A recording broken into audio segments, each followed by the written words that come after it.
Hi, Darren here. A few videos back, I took a look at some UK and US alternative acts of the 80s and 90s who all, I think, benefited to some degree from the patronage of John Peel. If you're a UK music fan of a certain age, this name needs no explaining, but for everyone else, John was a radio DJ with a regular show on BBC Radio, the national broadcaster that highlighted an extraordinary range of music, covering everything from punk and indie to reggae and hip-hop, from house music to thrash metal, folk, world music, and beyond. Basically, whatever John liked, he played. No guidelines, no playlist, whatever tickled his fancy. And in putting those two videos together, I realised I'd missed out on a huge swathe of stuff from the rest of the world. Always keen to expose his listeners to new and different stuff, John championed bands and artists from all over the world, many of them singing in their native languages, and bringing them to a wider audience than they could have hoped to have achieved otherwise. So today, a bit of a mammoth list, 25 bands from 20 countries, some familiar, others probably less so, who all featured on the John Peel Show. To qualify for this list, each of these had to have recorded at least one John Peel session. Yeah, I will be getting through these quite quickly, so consider the following really as just jumping off points for you to go and explore further. I'm going to start off in my homeland, which immediately fails the UK part of the test, but very much meets that non-English speaking criteria. Yes, we're starting in Wales, and from Wales, first on the list, I have Dat Bluggy. The band recorded 5 sessions for John between 1987 and 1993. So the Welsh language movement of the kind of the 1980s is very traditional, very folky, very respectful. Things started to change. There was a new generation of Welsh language artists, musicians, who were far less cautious, much more adventurous, more willful, certainly, and certainly more outward looking. And that is Dat Bluggy in a nutshell. They consisted of essentially the core duo of Dave Edwards and Patricia Morgan. Dat Bluggy means development, and they were a minimal, very spiky post-punk influence group. Dave Edwards often being likened to a kind of a Welsh Marquis Smith. Yeah, I think tracks like Dafydd Iwan yn y Glawr and Blonig Meddyliau really, I think, crystallise the kind of thing they were about, which was, you know, a rejection of stale traditions and challenging, lazy-minded orthodoxy. Yeah, David had many long-term health issues for much of his later life, mental health issues, epilepsy, diabetes, a long-term alcohol problem, and he died in 2021 at the age of 56. Yeah, a good starting point for Dat Bluggy would be their first album, I think, which is Uai.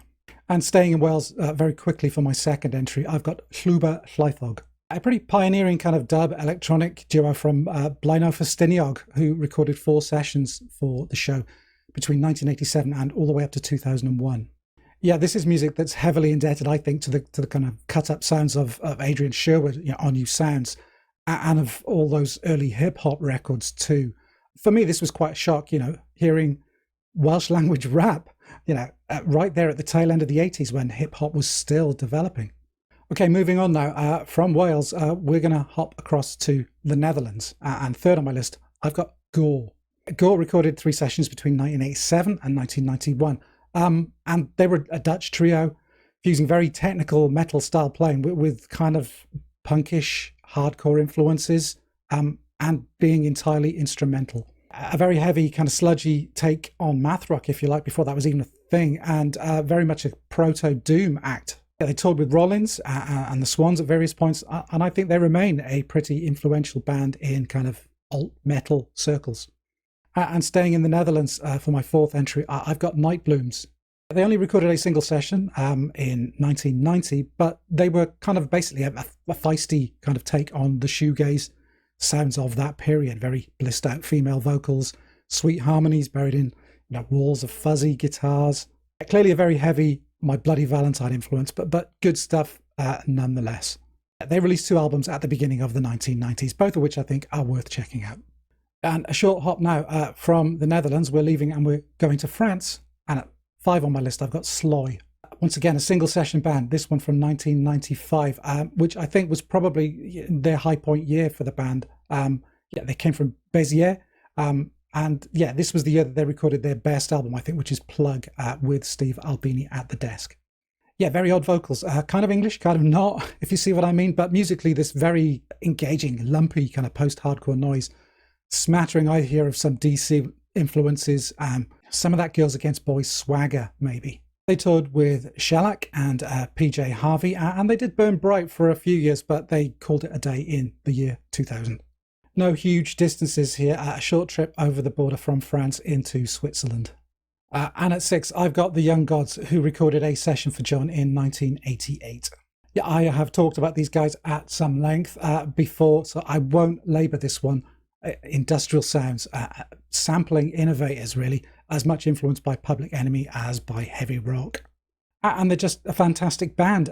TV Sky is a favourite, but the L'Eau Rouge album from 1989 is probably where you should start, to get them at their kind of overpowering best. Okay, heading north now into Germany. And here's a band who made more visits to the Peel studio than any other non-UK act.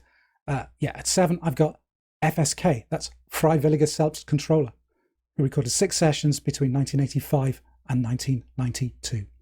Yeah, they're an odd band, forming in 1980. They ditched a fairly standard kind of post-punk aesthetic in favour of a very weird catch-all style incorporating folk, country, old school rock and roll, yodeling, electronic sounds.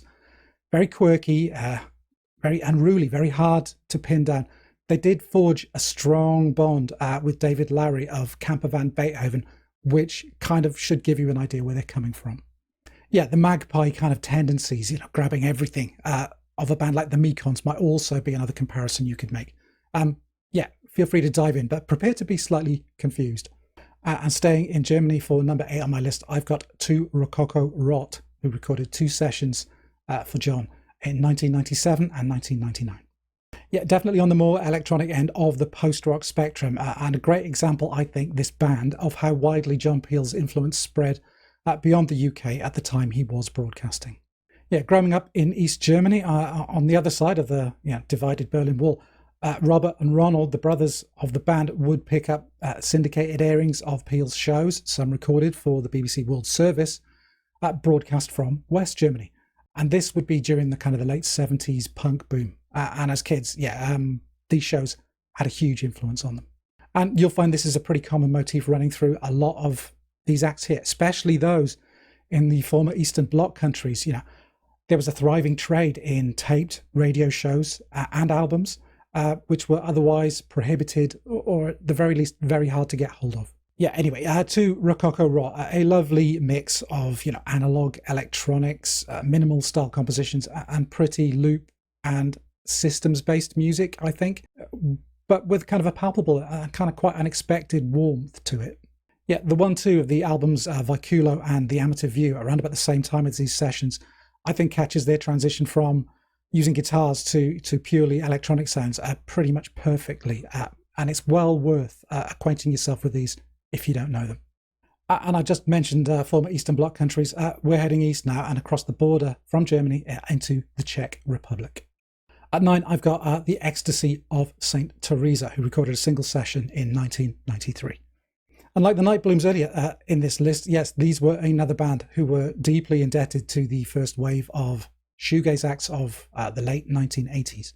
The collapse of the Soviet Union at this time, the Velvet Revolution, the collapse of the Berlin Wall, both happened in 1989, remember. This opened up the way for new, previously restricted music to reach younger listeners, unhindered for the first time in decades.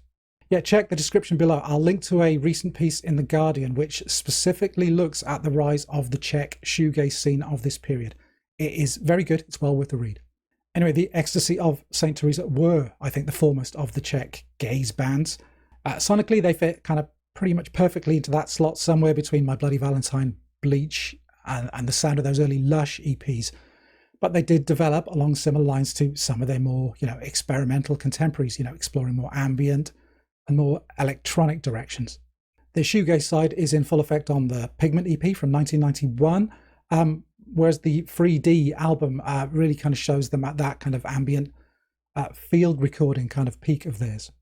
So from the former Czechoslovakia to the former Yugoslavia, heading south now into Slovenia. And at 10 on my list, I have Laibach, who recorded 2 sessions for the show, one in 1986 and the other in 87.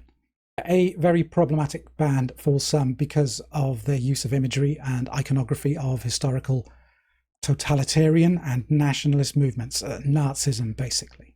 They clearly had an axe to grind, and the discomfort this provoked, they were essentially exiles for most of the 1980s, was entirely, part of the act, tying in with the very bombastic, dirge-like industrial sound. And it was during this period of exile in the late 80s that they broke through to Western audiences, due mostly, I think, to a series of very arresting cover versions. They covered Opus's Live is Life, Queen's One Vision, numerous Beatles and Rolling Stones songs. And it was these covers that first intrigued Peel enough to get them onto the show. So much so that, in fact, Laibach are the L entry on the A to Z in the John Peel archive. I'll add a link to that video somewhere here. Yet Laibach continued to grind people's gears, right up to the present day. They're criticizing NATO as much as Russia for the current, Eastern European geopolitical mess. But if you want a kind of a final pithy one-liner, I think this one comes from a member of Rammstein who himself summed them up as, Rammstein seemed to be a kind of Laibach for adolescents, and Laibach are Rammstein for grown-ups. And now, go west. And no, not the band. That's what we're doing. We're heading west from Slovenia into Italy. And at 11 on this list, I've got Uzeda, who recorded 2 sessions, both in 1994. And in fact, when we hit Italy, we're heading about as far south as we can so that we can hop across to Catania in Sicily, which is where the band come from, putting us only a few hundred miles away from North Africa. The band formed in 1987. They'll be well known to fans of Steve Albini's recording style. He's engineered all of their studio output to the current day. An amazing noise rock band centered around the husband and wife duo of Giovanna Cacciola and guitarist Agostino Tilotta. Yeah, savage, twisting hammer blow, post-punk threaded onto Giovanna's slinky vocal melodies. If you're looking for a kind of a sweet spot, imagine pitching up somewhere between the Jesus Lizard and Rid of Me era PJ Harvey. Yeah, fantastic band, fantastic stuff. It's all good, really. The 1993 Waters LP, I think, is a great introduction. Okay, we're packing our bags. There's a big hop coming up. We're heading south to the Democratic Republic of Congo. Yeah, I think it's impossible to consider Peel's influence in championing other music without bringing up some of his cherished Afro-pop favourites. And at number 12 on my list, I've got Kanda Bongo Man, who recorded 2 sessions, one in 1993 and the other in 2003. Growing up in the DRC, although it was known as Zaire for most of his time there, he began to bring his brand of Congolese, pop dance music style to a wider audience after he moved to Paris in his mid-20s, I think, towards the end of the 1970s. And it was here amongst a very vibrant North African musical community that flourished in Paris at the time that he encouraged and developed the style known as Kwassa Kwassa. And yes, this is the style name-checked by Vampire Weekend in their song Cape Cod, Kwassa Kwassa. But I can't mention this music without having a shout out here for the guitars. I mean, what a sound. This is, for most of the period that I'm covering, the playing of Diblo Dibala, probably the greatest of the Suku guitarists, chiming, winding, trilling, intertwining melodies and runs. It is just amazing stuff. Anyway, yeah, that 1989 album of his called Kwassa Kwassa, that's probably as good a place to start as any. But do dig deeper. And staying a little longer in the Congo, we're with, at 13, Papa Wemba. Yeah, another giant really of the world music scene of that time, and another kind of Suku innovator, the rumba style. He recorded 2 sessions for John in 1992 and 1995. Yeah, very long and influential history here. I really don't have time to cover, but he followed a very similar path to Kanda Bongo Man, relocated to Paris at the turn of the 70s into the 80s, searching for that big kind of Western breakthrough audience. Yeah, he really mixed up the kind of the Latin, the Cuban elements of the Suku style and took it elsewhere. Peter Gabriel was a huge fan. He took Wemba on as tour support in the early 90s. And really, he probably became, sonically at least, the most westernized take on Suku. And because of that, I think maybe, a genuine world music artist of this time. Okay, staying on the African continent, we're heading south over Zambia and into Zimbabwe with, at 14, the Four Brothers. Yeah, they recorded 4 sessions for John between 1988 and 2000, and alongside the Bundu Boys, the prime exponent probably of that Zimbabwean jit style to reach a wider Western audience. And according to John himself, the best live band in the world. There was an official 50th birthday party in 1989, I think, thrown for John, where the House of Love, the Wedding Present, and the Fall played for him at a venue in London. However, there was a much more intimate party which had been planned for him at home in Suffolk. And the band booked to play for him then was the Four Brothers. They literally played in a marquee tent in his back garden. Yeah, I've talked at some length about the band's Makora Koto compilation in another video. I won't dwell any longer here other than to say I can clearly see why John included Pasi Pano Pane Zvidzo as one of his desert island discs. So unlike Toto, I am getting out of Africa now, and yeah, we're heading to the Far East, Japan to be precise. And at number 15, I've got Shonen Knife, who recorded 2 sessions for John in 1991 and in 1992. Yeah, just a quickie here, and a reminder that the 2 words pop punk weren't always a reason to run for the hills. Shonen Knife were a 3-piece, all-female, punk-influenced group from Osaka who formed in 1981. But it was the latter half of the 80s, going into the 90s, that brought them attention outside of Japan, with some of the Pacific Northwest labels like K and Sub Pop picking albums of theirs up for domestic releases. And following some high-profile Nirvana tour supports, they reached peak visibility, I think, with a tribute album called Every Band Has a Shonen Knife Who Loves Them, which was released in 1991. Yeah, kitschy, fun, very Japanese, shot through with an obvious love of classic pop. Think Beatles, Ramones, Buzzcocks, all delivered in, sub 3-minute shots. I think the general consensus is their earlier stuff, pre-95 maybe, is their best. It's all been widely compiled and reissued, so just start there. Staying in Japan for the next entry in this list, at 16, I've got Zeni Geva, who recorded 2 sessions for John in 1994 and 1996. Yeah, Tokyo-based, very heavy noise band formed in 1987 by the leader, the singer-guitarist K.K. Null.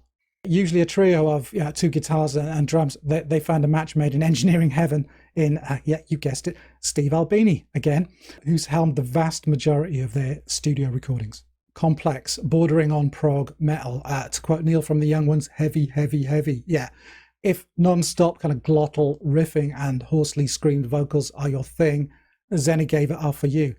If you prefer things a little less monochrome, or you're at all metal averse, then pick and choose. You'll know within seconds.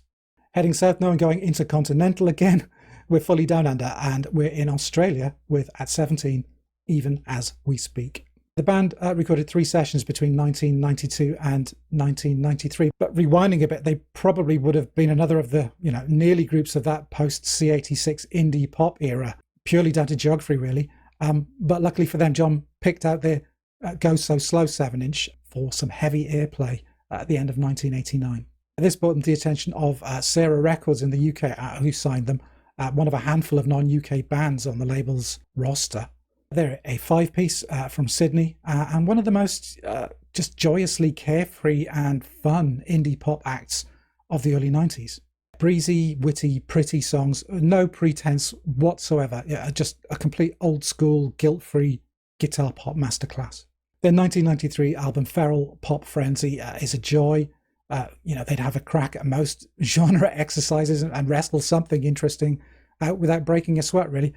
I guess at the time they didn't quite mesh with the whims of the music press tastemakers of the day. Okay, a fairly short hop over the Tasman Sea now to New Zealand. And next up we have at 18, Bail to Space. Yeah, the band only ever recorded a single session for the show. This one came in 1992. Christchurch, 1987, and Bail to Space formed from the ashes of the Gordons and were, for their first incarnation at least, joined by the now late Hamish Kilgour of The Clean on drums. The reformation of The Clean in 1989 kind of put pay to Hamish's stint in the band, and so led to a kind of a Gordon's reunion, really. Their drummer, Brett McLachlan, reunited with his bandmates, and Hamish just cleaned out. John picked up on their debut album For Flying Nun, that's 1988's Tanker, and in particular the track Greater Spader, which also featured on the classic Flying Nun compilation In Love With These Times. A very noisy, densely textured sound, repetitive and spacey, but with a clear kind of precision that I think was missing from a lot of the more psychedelic influenced noise rock of the time. I'd call them shoegaze adjacent rather than fully fledged, members. And yes, that Tanka LP is a high point for me, but many of their other 90s albums are in touching distance. Robot World, Vortura, both very good indeed. Bit of a long haul one coming up. We're going to be touching down in North America next and visiting Canada. And at 19, I have Shadowy Men on a Shadowy Planet, who recorded a session for the show in 1993. If you think 90s and you think instrumental guitar music, you're probably thinking, post-rock, but that's to forget that there was that kind of mini revival of surf rock that happened concurrently. I'm talking bands like the Aqua Velvets, the Wonderful Man or Astro Man, and this entry, Toronto's Shadowy Men on a Shadowy Planet. Yeah, they're probably more widely known as the band that did the theme for the Canadian TV comedy Kids in the Hall. That track is called Having an Average Weekend. But Peel absolutely hammered their savvy showstopper singles compilation for a year or two, spanning 1988 to about 1990. Yeah, very cool, perfectly staged, period-correct surf rock sounds, which played around with the whole surf rock soundtrack iconography, TV themes, advertising jingles, the whole gamut. And managed to never sound like an in-joke or a piss take. It's lovely stuff if you're into that kind of thing. Okay, we're starting to circle back around the globe now, and we'll be stopping off very briefly in Iceland for, who else? At 20, I've got the Sugar Cubes. 1987 was the year the Cubes broke, and this is the year that they recorded a session for John. He'd been playing Birthday for a while in both its English and its Icelandic versions. Yeah, this one session consists mostly of tracks from the Life's Too Good album, so there are no big surprises here. But like many other listeners, I think he was less impressed by their follow-up, 1989's Here Today, Tomorrow Next Week, which, a few tracks aside, I'm thinking maybe Planet and the single Regina, was a bit underwhelming. Whatever, though, the Sugar Cubes breakthrough did signal the start of a mini Icelandic invasion, I guess you'd say, with bands like Moom and Sigur Rós following in the 90s and the noughties. Okay, I want to get these the right way around. Okay, we're going now from Iceland to Ireland, and at number 21 on this list, I've got Micro Disney. They recorded a whopping 6 sessions for John between 1983 and 1986. Micro Disney, a band of two halves, coming from Cork. The vicious kind of bruised lyrics of Cathal Coughlan, cozying up next to the very clear-eyed pop confections of Sean O'Hagan. I do know a few people who couldn't get around the general pop sheen, if you like, of Micro Disney enough to really appreciate the writing. Kind of a bit of a prefab sprout syndrome thing going on there. Either way, they were another of Rough Trade's big hopes, circa the Big Smiths signing, I guess. And they eventually jumped to a major in Virgin Records. But despite a lot of indie success, they never quite broke the big charts, and they split in 1988. Another Smiths, they weren't. New listeners, I'd go for the debut still. Everybody is fantastic. I think it's their most balanced album, and it felt like Coughlan and O'Hagan were most attuned to one another and working in complete harmony. Okay, from Ireland now, we're going to hop over the UK and we're going to pitch down in Denmark. And at number 22, I've got 18th Die, who recorded 3 sessions for John between 1994 and 1999. A little bit of a cheat here. 2/3 of 18th Die were Danish. Guitarist Sebastian was German, and they were essentially based in Berlin. They did, however, initially at least, release on the Copenhagen-based Cloudland record. So on balance, while still being a thoroughly European act, I'm going to call them Danish. Formed in 1992, they ploughed a very similar kind of noise pop furrow, I think, to Yola Tango, but they reveled in the kind of the spikier, more blown out textures of that band, rather than the kind of breezy, fuzzy, folky, velveteen romantic side. And once again, they benefited from some studio fettling by Steve Albini to hone their second, and I think their best album, 1995's Tribute to a Bus. Yeah, that's a full 20% of the acts on this list who worked with Steve to some degree, so I think there was clearly something in that sonic imprint of his that appealed to John greatly. But 18th Die, Tribute to a Bus, I think tracks like Glasshouse Failure and Poolhouse Blue still sound pretty great to me. All angular blocks of gritty noise butting up against, sweet vocals and very abrupt dynamic heaves. A great 90s indie rock act that are well worth, another listen, I think, given a little time to marinate. A short trip now from Denmark to their Scandinavian cousins in Finland. And at 23, I've got Pan-Sonic, who recorded a single session for John in 1995. Yeah, Peel played a lot of electronic music, and I think Pan-Sonic are one of the most interesting, coming from Turku in Finland. For a while, they were known as Panasonic until the electronics giant took an interest and politely demanded that they change it. Very experimental, minimalist techno that ran the gamut from borderline noise terrorism. The band were heavily influenced on some of the early industrial sounds of Throbbing Gristle and Test Department, Neubauten, all the way up to, evolving kind of near formless, almost ambient sounds, glitchy, stuttering beats, shifting rhythms. Yeah, at some point, this music of theirs, it kind of leaves techno behind completely and enters the realm of, installation or sound sculptures.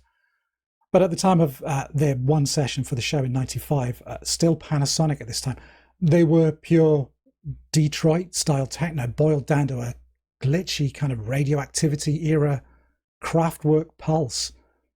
Very gritty, very repetitive, very unpredictable, very cool, and also very influential. Pan-Sonic essentially ended in 2017 when Mika Väinö died at the age of 53 in slightly mysterious circumstances. Okay, leaving Scandinavia now and going across the border from Finland into Russia. At 24, I've got Zvuky Mu, the first band from the, then still Soviet Union to record a session for John's show. That was in 1989. Although I guess you could say that the splintering away of the various, Soviet republics was beginning at around about the time of this session's broadcast. Yeah, Zvuky Mu are probably the most famous alternative act, operating in Russia during the 1980s. An odd mix of clashing styles, fronted by the absurdist lyrics and performative weirdness of Pyotr Manonov. Yeah, I've seen them likened to a kind of a Russian Talking Heads more than once, which might explain Eno's involvement in their promotion to the West, which I guess would make Pyotr their David Byrne. This is one I think that I don't know too much about myself. Yeah, explore at your leisure. And finally, I'm ending this list in Ukraine via a band that a bit like that Bluggy at the start of this list actually bring us full circle back to the UK. Yeah, at 25, I've got the Ukrainians. In a roundabout way, these recorded 5 sessions for John's show, but I'll get to that in a moment. And again, including the Ukrainians here is a bit of a cheat, but it's a nice story to end with. The band were the brainchild of Peter Solovka, guitarist and founding member of The Wedding Present, who himself was the son of a Ukrainian immigrant.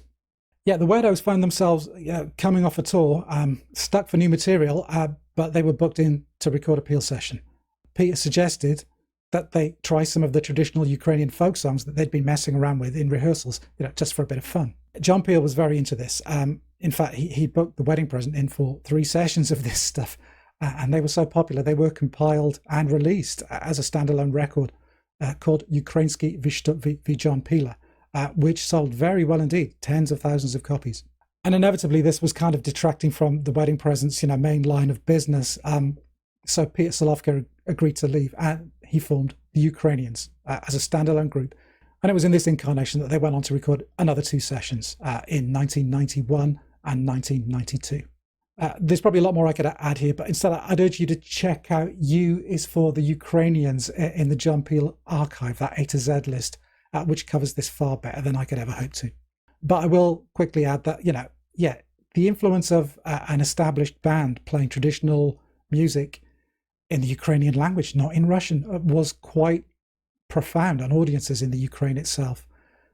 It did help inspire a new generation of younger Ukrainian musicians to adapt and perform folk music in an updated, modern style.